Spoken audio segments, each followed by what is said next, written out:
Various sexual implications in The Rape of the Lock. Though The Rape of the Lock is a poem of frivolity and satire, its aim was reconciliation between two families which had quarreled on account of cutting off the hair of a maid by a lord. The 18th century critics regarded it as a work of satire on the frivolous activities of the aristocracy. The 19th century critics regarded it as a bit of filigree work. The 20th century critics have read sex symbolism in this poem. Heyman, the 20th century critic, regards The Rape of the Lock as a poem on the loss of virginity. Undoubtedly, Pope does not know of Freud's interpretation of sex as the latter was born in the present century.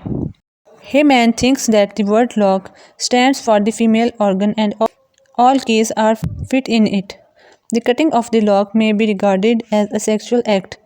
This becomes clear as Belinda protests and cries after losing her lock of hair. Of course, the restoration of the lock is impossible like the restoration of virginity. Heyman also refers to the line, and maids turned bottle, call aloud for cork, which make it clear that women are fond of sex. It may not be possible for us to agree with Pope's view of sex. There is the reference to the public hair and the private hair which grows on the private part of the women. Belinda refers to them when she bewails the loss of the lock, much more than the loss of the private hair. Oh, hadst thou, cruel, been content to seize hair less in sight, or any hair but these. These verses indicate the sexual implication.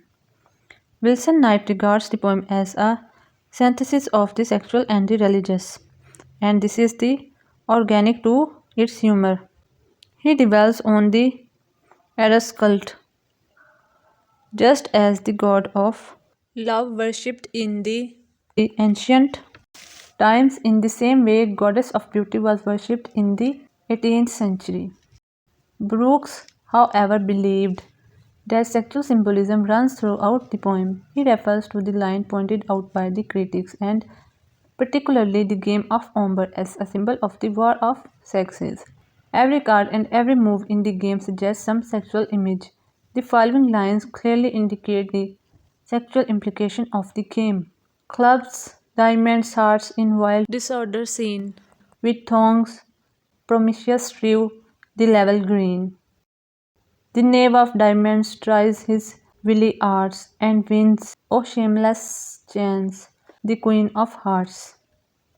The first two lines of the poem give below certain words like assault, criminal act, and rejects, which have sexual implication. Say what strange motive goddess could compel a well-bred lord's assault a gentle belle. Oh, say what strange cause yet unexplored could make a gentle belle reject a lord. Similarly, at the end of the poem, Thalestris incites Belinda to punish the baron for his criminal act. She calls the lover ravisher. Gods, shall the ravisher display your hair, while the fops envy and the ladies stare? The mention of the losing of honor by Belinda clearly refers to the loss of her chastity. Moreover, Belinda's willingness to offer private hair in place of lock shows her real intention. Besides this, there are many suggestive words and phrases like soft blossoms, winning lips, the melting maids, midnight masquerades, white breast, the charge of the petticoat, which have obviously sex implication and are not capable of giving any other meaning. All in all, those sex is not the main theme of the poem. It has been sufficiently exploited to rouse the interest and curiosity of the reader. The main aim of Pope seems to be need of the good sense and toleration in his human relation. The moral lesson is contained in Clarissa's speech, which pleads for healthy relationship between men and women through companionship of love and marriage. Good humor and good sense are essential in life as love and beauty.